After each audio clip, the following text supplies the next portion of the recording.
Joan Adarraga, principalmente soy diseñador de producto y trabajo con Jorge en Tribal Worldwide, pero bueno, también hay otras cosas que me gustan, lo ponía en mi biografía, también pues hay cosas como la psicología que me atraen mucho, pero fuera de todo eso y del entorno laboral sí que hay alguna cosilla que me atrae un poco, como puede ser pues el sonido, ¿no? El diseño de sonido, que bueno, es algo que desde muy, muy joven, bastante más de lo que esperaba, me empecé a hacer una pregunta que es cómo se hacen estos sonidos que suenan en estas canciones que tanto me gustan, ¿no? Que no parecen salir de ningún instrumento que yo pueda conocer, ninguna guitarra, etcétera. Y ahí pues se engendró la semilla de la duda que me hizo pues empezar a aprender sobre ciertas cosas de las que os voy a hablar hoy, ¿no? Pues hoy vamos a hablar del diseño sonoro, ¿no?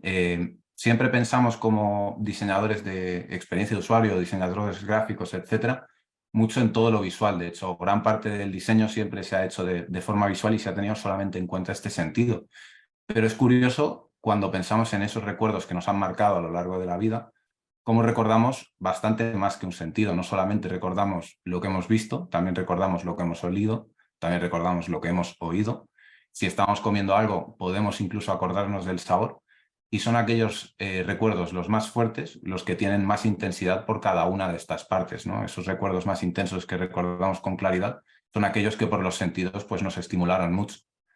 Entonces, ¿qué ocurre cuando el diseño no se basa solamente en lo que vemos, sino también vamos a lo que oímos? ¿Se puede diseñar realmente el sonido? Es decir, yo puedo decir, pues quiero crear un sonido que sea así y conseguirlo. Pues la respuesta un poco de estas masterclass es que efectivamente eso puede hacerse de muchas maneras, ¿no? Entonces quería primero haceros una pregunta y es, vosotros reconoceréis muchos sonidos, pero si yo os pongo estos de aquí,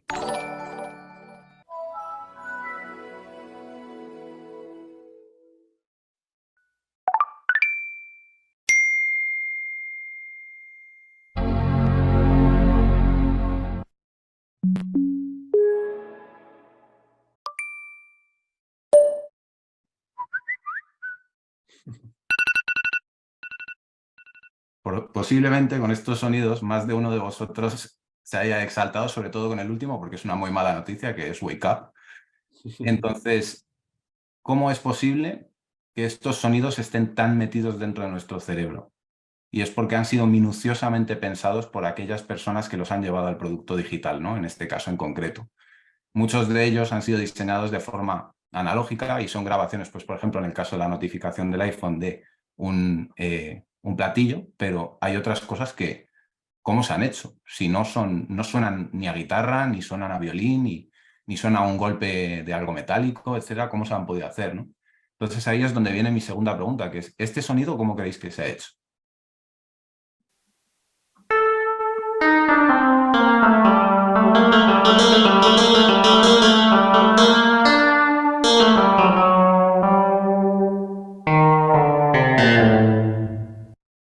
Me gustaría leer alguna respuesta. ¿Qué tipo de sonido? ¿Qué os dice? Un arpa, dicen por ahí. Una arpa, imagino Flamenco, que... Ujú. Ok, piano, teclas. vale. O sea, básicamente instrumentos de cuerda principalmente. Os suena como a cuerda, ¿no? Vale. ¿Y este otro?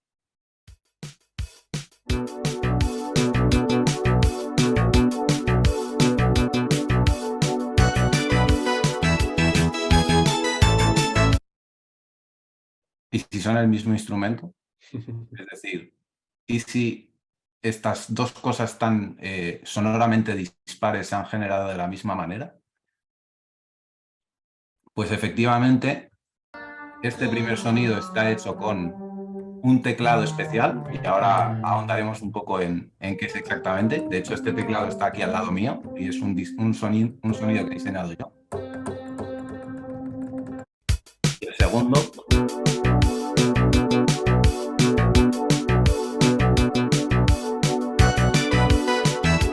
viene de la misma máquina, que es el sintetizador, que es un cacharro que está prácticamente en todos los estudios que existen alrededor del mundo de grabación de sonido y que es un cacharro que curiosamente es bastante famoso en países como Alemania o Holanda, pero que no ha trascendido tanto a la cultura pues, de otros países como puede ser el nuestro, ¿no? No es un cacharro tan conocido y del que se sepa tanto, ¿no? Entonces yo quería daros un poco un paseo por el mundo de lo que es la síntesis de sonido y en este caso pues contaros un poquito algunas cosas básicas sobre ella para que podáis entender cómo el sonido puede llegar a diseñarse igual que diseñamos, pues por ejemplo, pantallas en Figma o un libro en InDesign, ¿no?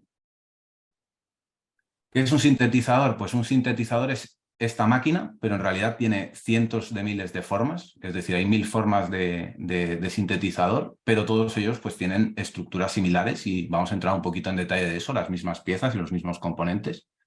Pero básicamente como definición principal es una máquina, vamos a decir, que te permite producir sonidos de cualquier frecuencia, intensidad, sonoridad, etcétera, y puedes crear con uno de ellos desde sonidos que conoces perfectamente, imitando un xilófono o imitando algún sonido que realmente existe, hasta cosas que son absolutamente imposibles de conseguir con ningún instrumento que pueda existir o ningún objeto que pueda existir, ¿no?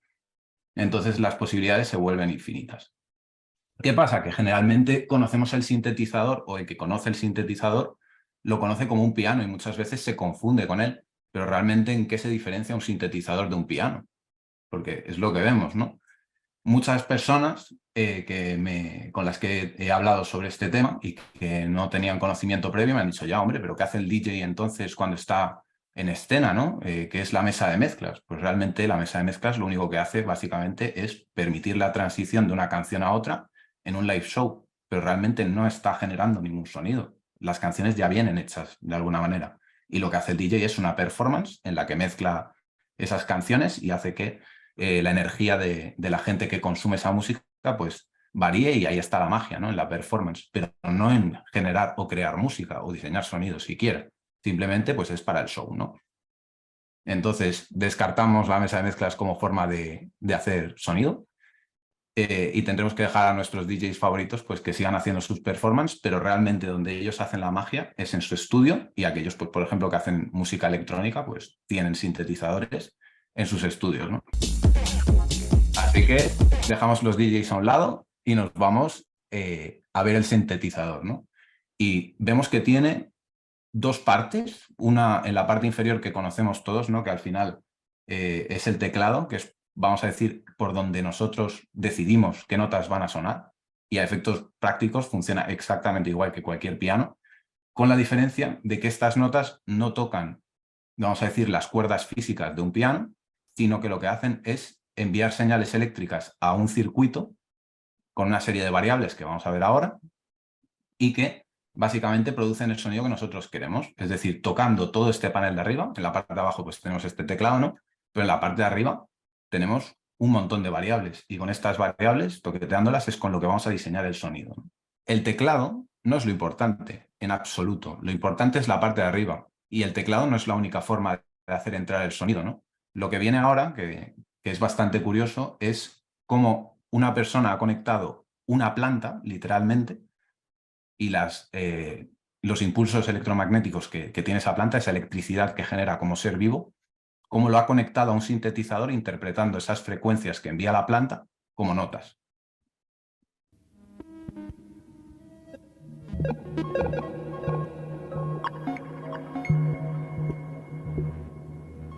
Es la planta quien está tocando esta música, literalmente. Son las frecuencias que emite la vida de esta planta las que suenan a través del sintetizador. Es el usuario el que ha elegido qué sonido iba a sonar, pero es la planta la que emite esos impulsos eléctricos. Entonces hay muchas formas diferentes de tocar un sintetizador. No vamos a entrar mucho en eso. La principal siempre será el teclado, pero hay 500. Lo importante es la máquina, entonces, ¿no? Entonces, un par de conceptos básicos que vamos a necesitar conocer, que son muy, muy básicos, pero bueno, nunca viene de más tener un poco de contexto, que básicamente son, en primer lugar, que es el sonido, que básicamente es una vibración que se extiende a lo largo del aire y que puede ser emitida por cualquier cosa, bien sea por un golpe o, por ejemplo, pues la cuerda de una guitarra, un piano, etcétera, o por un altavoz que emite unas vibraciones que llegan a nuestro oído. Y luego otro concepto muy importante pues son las notas, ¿no? Es decir, ¿qué son las notas realmente? Pues son frecuencias de vibración a las que les hemos puesto un nombre. Do, re, mi, fa, sol, la, si. son básicamente nombres de frecuencias, o más bien dicho, de patrones de frecuencias, ¿no? Porque hay un do más grave y un do más agudo, pero se llama do y son proporcionales, vamos a decir, a nivel de frecuencia de vibración del aire, ¿no? También entendiendo pues, que la frecuencia puede ir de lo más grave a lo más agudo.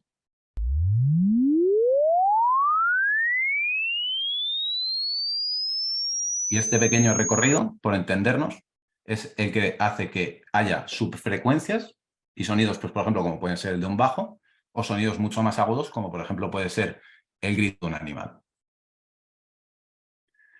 Pero bueno, visto esto que es muy básico y demás, ¿cómo funciona realmente un sinte? Es complicado, pero tampoco lo es tanto. Es decir, todos ellos tienen una misma base y funcionan como un mismo puzzle. Luego hay muchas variables, pero todos tienen los mismos componentes básicos, ¿no?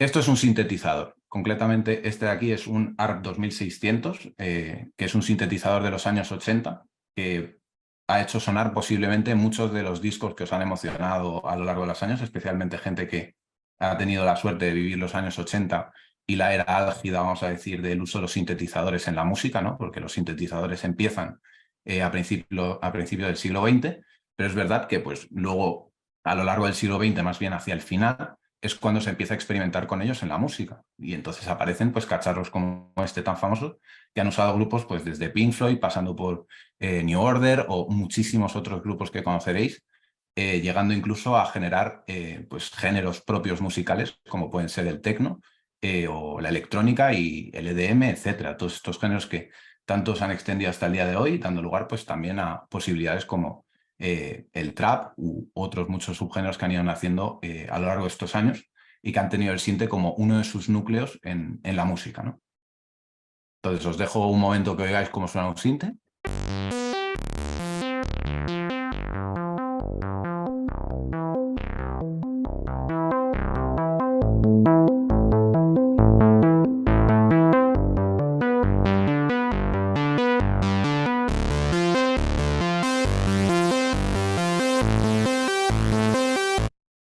Bueno, y estas máquinas, estos sonidos que oís, habéis visto cómo la persona que está modificando ese sonido en vivo está haciendo que cambie, ¿no?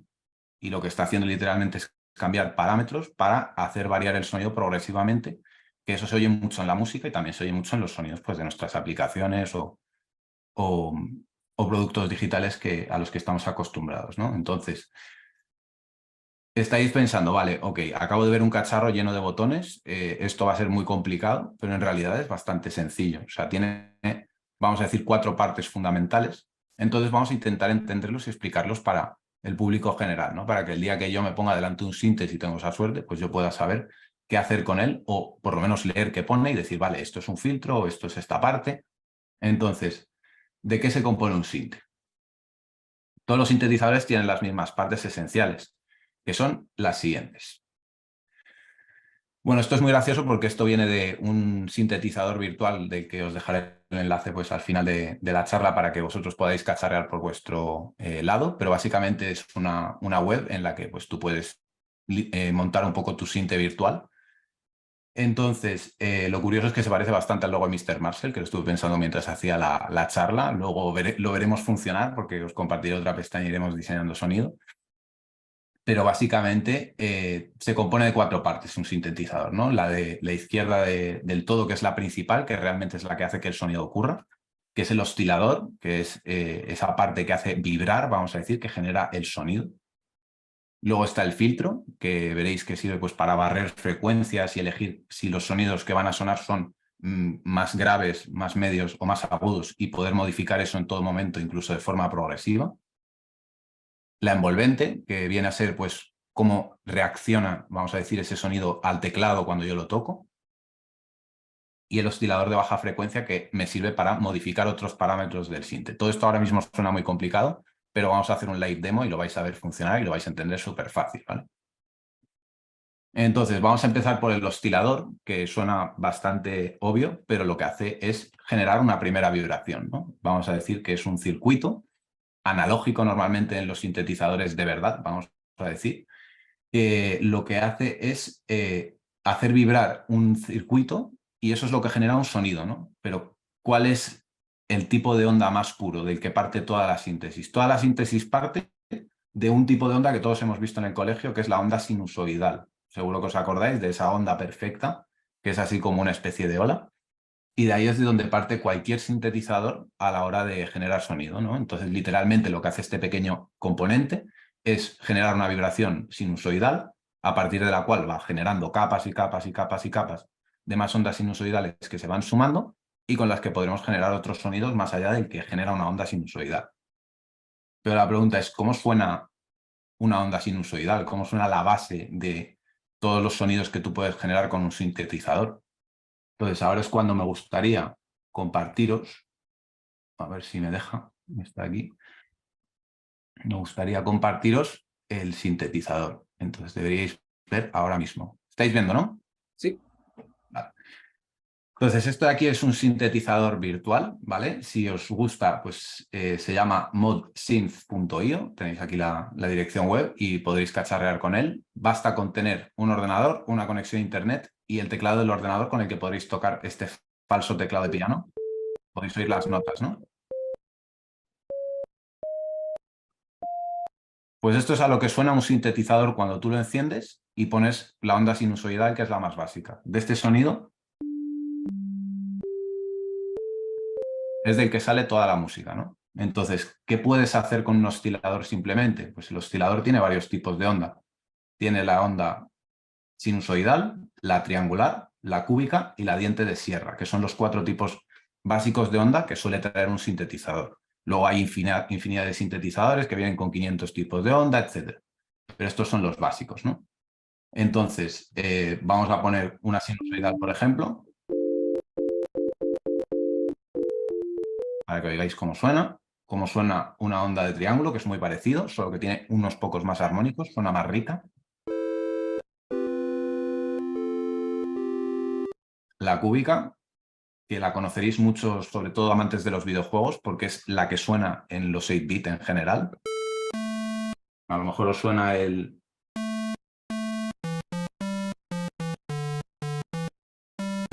¿Os suena? Al Tetris, ¿no? Un poco. Pues esta era el tipo de onda más básico que se utilizaba para todas estas cosas en su día, ¿no? Porque ocupaba muy poco dato. Y luego finalmente el último tipo, que es el diente de sierra, ¿no? Esto os puede sonar pues a lo mejor de Swedish House Mafia,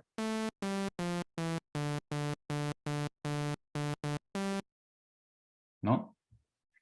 Entre otras cosas. ¿Qué más se puede hacer con un oscilador aparte de elegir un tipo de onda? Pues elegir, por ejemplo, cómo suena de grave o de agudo, ¿no? La hora en la que suena esa nota. Que hasta aquí, pues, es como muy básico, ¿no? Pero ya empezamos con funciones como, por ejemplo, el portamento, que es qué pasa si yo toco una nota y luego otra y cómo se solapan esas dos. Si yo aumento mucho el portamento y pulso una nota y luego otra, aquí ya empiezan a pasar cosas, ¿no? Entonces, el oscilador básicamente es la parte básica que me permite que empiece a sonar una onda artificial, pero hasta aquí todo es como muy básico, ¿no?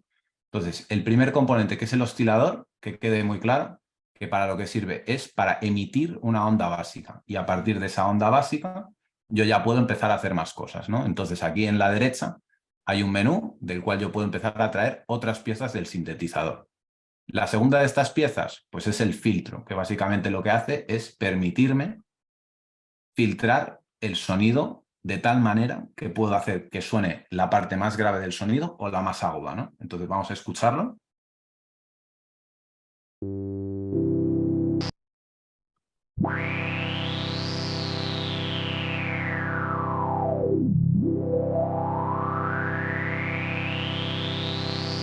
Esto, por ejemplo, ya podría ser, por ejemplo, un sonido como de inicio de Windows o algo así, ¿no?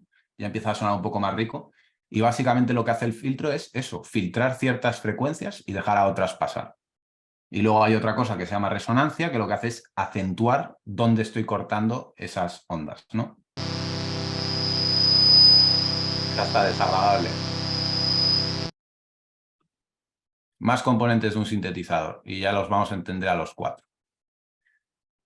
El siguiente vendría a ser la envolvente, que es la que me ayuda a darle forma según toco. Es decir, ahora mismo pues todo suena como muy bestia, ¿no? Pero, por ejemplo, el ataque de una... O sea, hay 4 parámetros aquí. Si no me entendéis, por favor, decídmelo, porque esto tiene su parte compleja, ¿no? Aquí ya entramos en cositas un poco más difíciles. Hay 4 parámetros dentro de una envolvente. La envolvente literalmente es lo que le da forma a ese sonido. Entonces, el ataque lo que va a hacer es cuánto va a tardar en empezar a sonar del todo ese sonido que yo estoy haciendo, ¿no? Entonces, si yo tengo un ataque 0, cuando yo toco, inmediatamente empieza a sonar. Pero si yo aumento el ataque,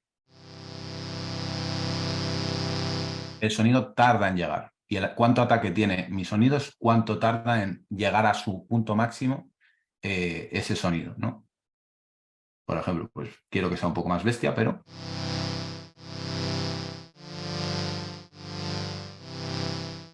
Otra historia. El decay es cuánto tiempo tarda ese sonido en volver a un sitio natural, ¿no? Es decir, después de que llegue el ataque al máximo, cuánto vuelve a recaer con respecto a esto. Podéis ver la representación gráfica aquí. Si voy tocando parámetros, iréis viendo que va reaccionando, ¿no? Entonces, si yo toco el decay, como que llega a un tope y luego vuelve a bajar. El sustain es cuánto se mantiene, vamos a decir, cuánto tiempo se mantiene esa nota. Y el release es cuánto tarda en volver a caer. Es decir, si yo suelto aquí se apaga inmediatamente. Pero si lo aumento, tarda en caer otra vez el sonido, ¿no? Y ya luego está el último componente de un sintetizador, que viene a ser el oscilador de baja frecuencia. ¿Por qué se llama oscilador? Porque hace lo mismo literalmente que el oscilador primero, que es emitir una onda, pero esta onda no se oye. Lo que hace es modificar otro parámetro de este sonido. En este caso lo que va a hacer es hacer subir y bajar el volumen del sonido, ¿no? ¿Lo vais a oír bien? Podéis oír cómo está modificando el volumen. Y yo puedo elegir desde los parámetros del LFO, del Low Frequency Oscillator en inglés, podéis oír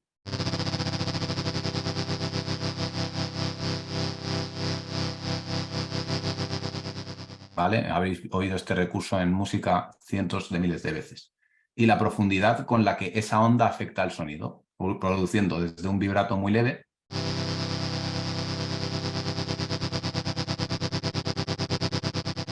hasta modificarlo mucho.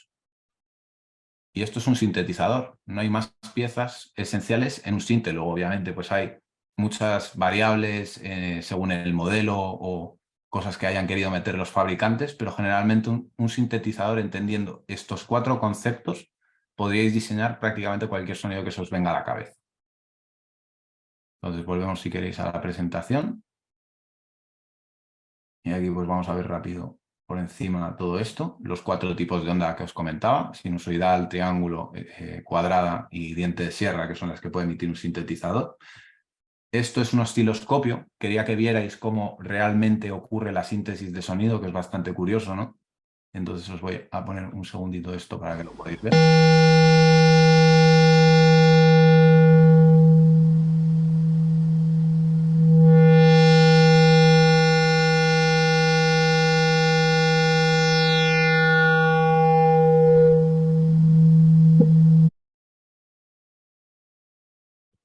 Visto todos los conceptos básicos, lo que hace un filtro, que es cortar frecuencias, la envolvente, lo que os contaba de lo que tarda en atacar el sonido, que es el ataque, cuánto tarda en volver a recaer hasta su punto natural, que es este decay, el sustain. Se te oye bajito, Joan. Sí, se te oye muy bajito ahora, Joan. Es como si se hubiese perdido la conexión. Bueno, ahora sí, ¿verdad? Ahora. Ahora sí. Ahora, fenomenal.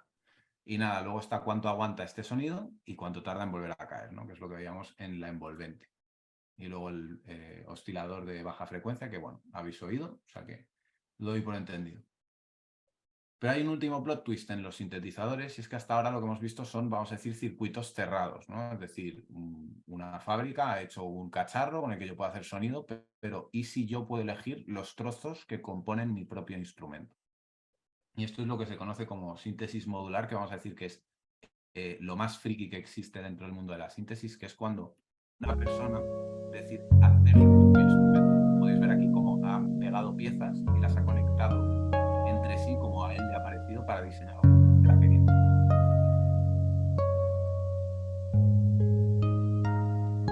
Y nuevamente como un instrumento de cuerda en efecto, ¿no? El sinte modular, efectivamente, pues puedes meter en él tantos osciladores como quieras, tantos filtros como quieras, tantas envolventes como quieras, tantas piezas básicas como las que hemos visto, como muchas otras pues que hacen otras funciones no tan básicas como las que hemos visto, ¿no? Pero que te permiten llegar literalmente a hacer cualquier sonido que os podáis imaginar. O sea, el límite lo pone la mente, en este caso, ¿no? Y bueno, pues no sé si alguno de vosotros conocerá a deadmau5, que es un bastante famoso DJ canadiense, que bueno, pues se hizo bastante famoso allá por el 2009 y tiene uno de los sistemas más grandes que hay de síntesis modular. Me recuerda un poco quizás a los telefonistas en los años 70.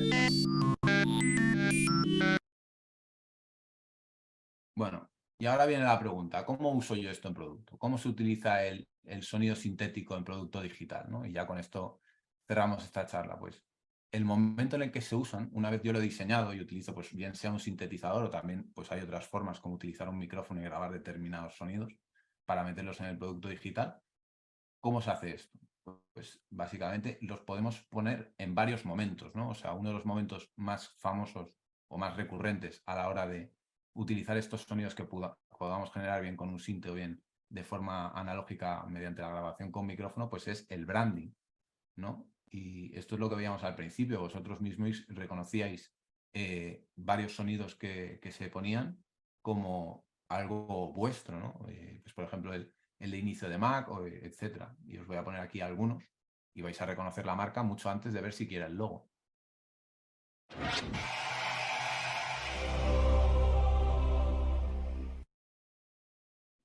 ¿Cuál puede ser este?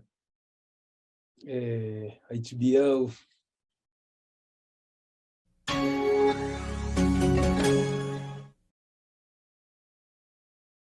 Ay, ¿cómo era? Eso, Intel.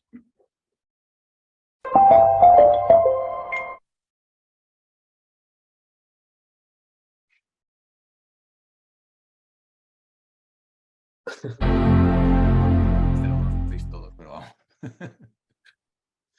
Nuestro Maquito.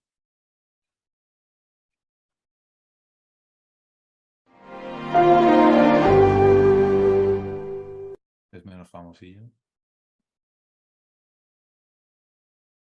Ojo.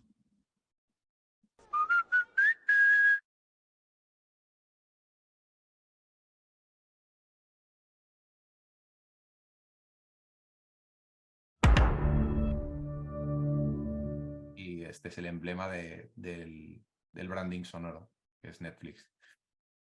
Bueno, uno de los momentos es el branding, pero luego, una vez ya estamos dentro del producto, vamos a decir, ¿cómo podemos utilizar el sonido? ¿En qué momento? Pues uno de los más famosos es para informar, ¿no? Este sonido de notificación propio de la aplicación que tiene a la vez una labor de branding, pero también tiene una labor de información, ¿no? Decirle al usuario que ha recibido una notificación de determinado tipo o que le están, pues, llamando, lo que sea. Entonces os dejo aquí.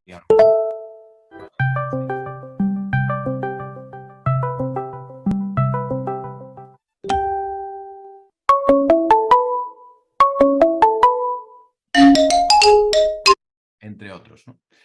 Dar feedback a los usuarios. En este caso, pues se me ha ocurrido uno que los Apple fans conocemos bastante, que es el de cuando has pagado satisfactoriamente, y de hecho es un momento muy interesante para dar feedback. El sonido en el feedback es muy interesante y se utiliza bastante menos de lo que se podría utilizar, ¿no? Pues en este caso para cuando has realizado un pago, pero por ejemplo un sonido de feedback muy común pero muy discreto del que no nos damos cuenta es el del teclado de nuestro propio móvil, que emite un sonido que al final es esquemorfismo y que nos da la sensación de estar tocando un teclado real cuando en realidad estamos dando golpecitos a un trozo de cristal, ¿no?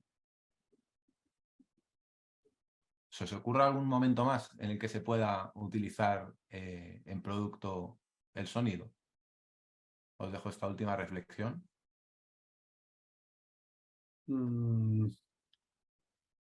Bueno, el momento de saber que una acción no tiene retorno, ¿no? O el peligro también, que hay veces que, bueno, va un poco ligado al feedback, ¿no? También, pero como que cuando escuchas sonidos que te inducen al peligro es como que prestas más atención también a las acciones que tienes que tomar, quizá, ¿no? Ujú. Podría ser. ¿Más ideas? En electrodomésticos. Ejemplo. Efectivamente. Es muy interesante además en electrodomésticos porque, por ejemplo, el sonido del microondas lo tenemos todos, vamos, súper Bueno, interiorizado. sí. Mira, por aquí también dice, bueno, el electrodomésticos lo ha dicho Neire, y dice Marga el sonido al escribir en lápiz. Y instant feedback, sí. No deja de ser feedback, ¿no? Al final todo. Sí. O sea, input, respuesta, ¿no? Literalmente al final el sonido es como la vista, es un feedback continuo que nos ayuda a orientarnos dentro del mundo, ¿no? Entonces, si nos ayuda el sonido a orientarnos dentro del mundo, ¿por qué no iba a hacerlo en el producto digital? Que al final son las experiencias que nosotros diseñamos, ¿no? Tampoco hay que abusar de él, porque el sonido, pues, parece que no, pero es un sonido casi, o sea, perdón, es un sentido casi tan intenso como la vista. Entonces, abusar de él, pues es como utilizar gamas de colores totalmente saturadas e insoportables en una página web que no se pueden leer bien, ¿no? Entonces hay que usarlos sabiamente, al igual que usamos sabiamente pues, los recursos gráficos.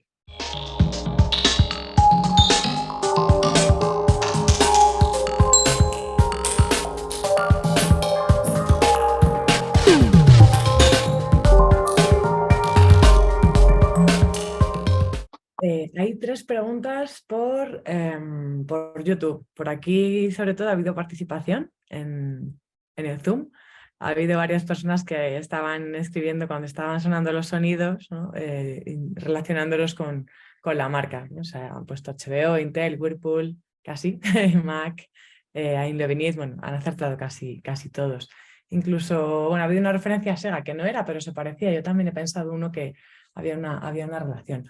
Si hay alguna pregunta que vaya saliendo por aquí, si queréis, ahora directamente por Zoom, si a alguien le apetece levantar la mano, abrir la cámara y hablar, ¿vale? Que lo haga directamente. Mientras voy a leer las que han ido lanzando por el otro lado, por YouTube.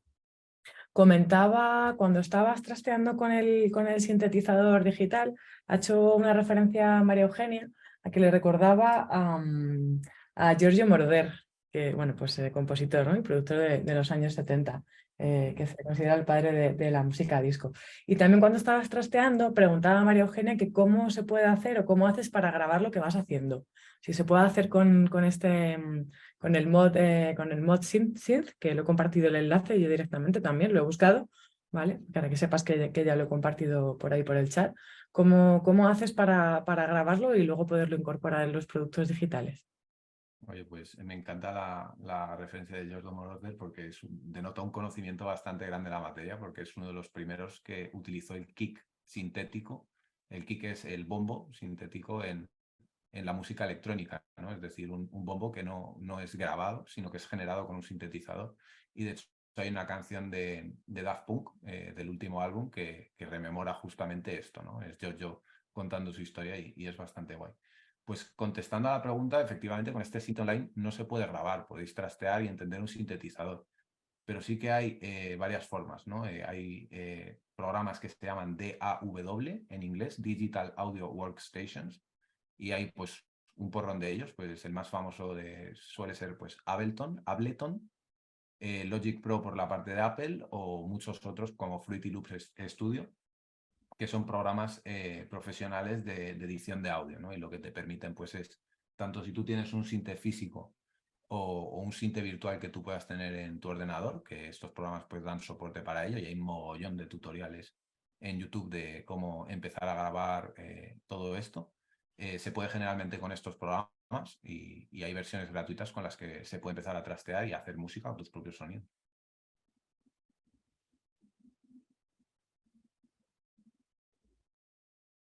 Vale, genial.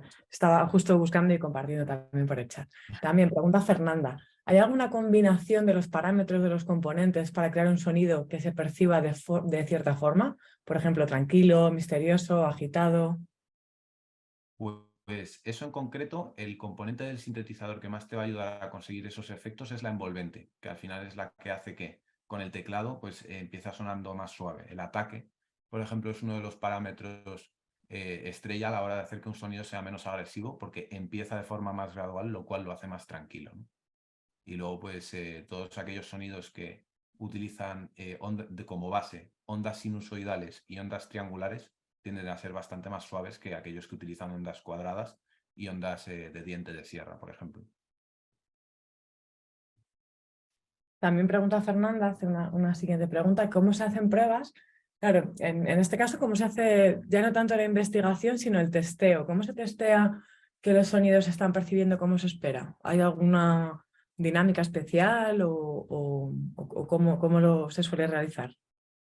Pues generalmente depende mucho de la intención que tenga detrás ese sonido, ¿no? Porque puedes tener a un artista intentando hacer música y ahí entra única y exclusivamente su criterio, y del que se ocupa de hacer mastering, que vamos a decir el que hace mastering es la última persona en el eslabón de la cadena de la producción de música antes de que eso pase a, vamos a decir, el gran público, que es el que hace, vamos a decir, el testeo de todo el sonido, de que lo que se oye exactamente es lo que se quiere oír, y utiliza pues un montón de efectos de audio para que pues la ganancia, es decir, lo que nosotros conocemos vulgarmente como volumen, no suene demasiado fuerte, no pique o no haya frecuencias indeseadas, etc. Pero sí que hay gente totalmente especializada que se llaman ingenieros de audio, que son los que se ocupan de que esto no pase y que se ocupan en los estudios pues con muchas herramientas, tanto analógicas como digitales, de testear pues que todo se oye como debe.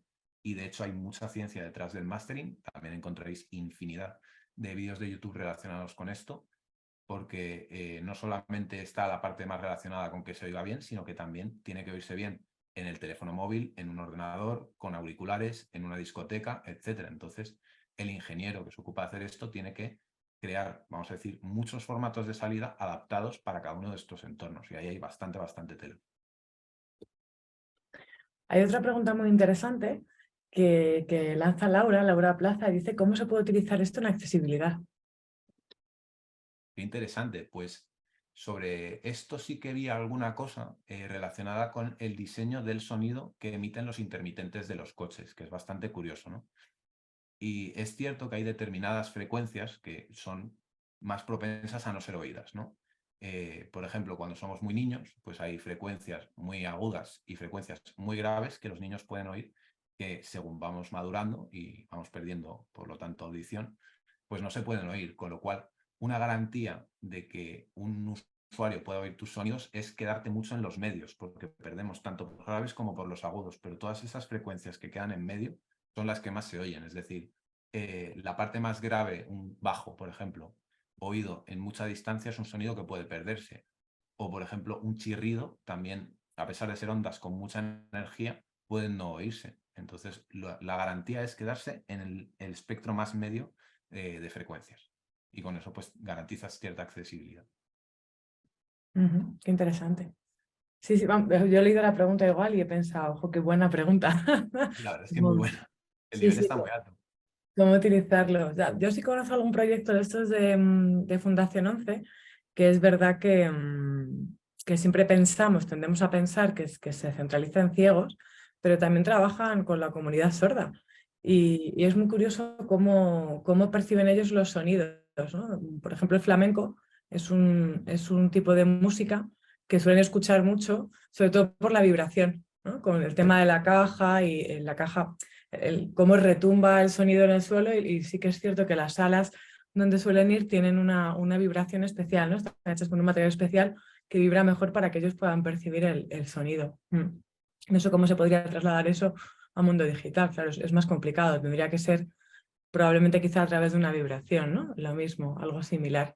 Hombre, al final las vibraciones no dejan de ser sonidos muy graves, vamos a decir, las vibraciones táctiles, ¿no? Son ondas muy bajas que vibran muy fuerte y de hecho son las que más se notan. El que se haya puesto delante de un altavoz en un concierto sabe muy bien de qué hablamos, ¿no? Esa vibración interna, que es la que se nota, vamos a decir, por el otro sentido, que es el táctil. Sí, se te mete dentro, totalmente dentro. También otra apreciación que hace María Eugenia, que lanzaba varias preguntas al inicio, cuando estabas hablando de la intensidad de cada uno de cada uno de los sentidos. Bueno, es interesante también esa apreciación. Dice, yo no diría que es casi, entrecomillado, tan intenso como la vista, porque una película de horror sin sonido no es nada. Así que creo que sería prácticamente igual de intenso como importante. Total. Efectivamente. Y ese es un muy buen debate que os lo dejo a vosotros. Por favor, no abramos el melón porque nos tiramos hasta mañana, pero ¿qué preferíais perder, la vista o el oído? Yo lo tengo claro. Uf, qué difícil. Qué difícil. Y bueno, no hay más preguntitas por aquí. Es una... Bueno, esa pregunta se queda ahí en el aire. Cada uno que reflexione un poco sobre ella. Si te quitas una mano, te quitas la otra, ¿no? Podríamos incluso llegar a decir. No sé si alguien más de los que estáis por el Zoom, porque justo por YouTube han participado hoy un montón y están lanzando muchísimas preguntas. No sé si las personas que estáis conectadas directamente en Zoom tenéis alguna pregunta, no os quedéis con ella. Bueno, a modo de resumen, pues gracias, Joan, por hacernos entender el sonido como algo diseñable. Efectivamente lo es. Quizá no nos habíamos parado a pensar en ello y tampoco en los usos que tienen, esa importancia que tienen a la hora del branding, a la hora de pues eso, generar esa identidad, a la hora de informar y la potencia que tiene a la hora de dar feedback, ¿no? Que lo que estabas diciendo, que se utiliza bastante menos, pero hay un punto ahí muy interesante que podemos rescatar y podemos utilizar. No sé, Laura, si sigues por ahí, si a ti se te ocurre algún sonido que le podrías incluir a Aquilae, ¿no? Que fuera como el sonido característico, o ves lugares en los que podrías incluirlo dentro de tu proyecto. El sonido del mar, porque básicamente mi pueblo es de mar y se percibe por todos lados. Sonido y sensaciones también en la piel, o sea que esa sensación está, y el olor también, o sea que el mar está por todos lados. Yo creo que puedes tener muy buen tirón con audio branding, ¿no? Justo con eso, utilizar el sonido del mar de alguna manera para la marca, que además es muy potente.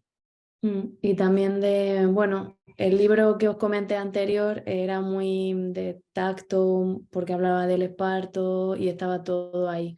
Entonces, con un libro que es muy de objeto, pues sí que se puede conseguir eso, pero también sería muy interesante lo que tú dices, abrir ese melón también con el producto digital. Pues nada. Yo creo que es el gran olvidado, ¿no? El sonido en el producto digital, ¿no? Que parece mentira que cada vez inteligencia artificial, bla, bla, bla, bla, bla, y sigamos teniendo pitidos ultra básicos, ¿no? En muchos productos que no acompañan la experiencia. Entonces, yo creo que es algo para reflexionar también. Cuando hablamos tanto de experiencia de usuario, ¿no? Realmente la experiencia es el todo, ¿no? No solo la parte de interfaz. Y nada, yo animo a Joana que se atreva a dar un chute o algo más profundo, porque yo sería el primero en apuntarme si se atreve a montar un cursito en profundidad de esto. Vamos, sería una maravilla. Me gustaría, pero bueno, tiempo al tiempo. También yo tengo mucho que aprender todavía. Sí, por favor, dicen por aquí, que muy guay la ponencia, qué pasada, y Neire hace una referencia a psicología del sonido. Hay una psicología del sonido, ¿no?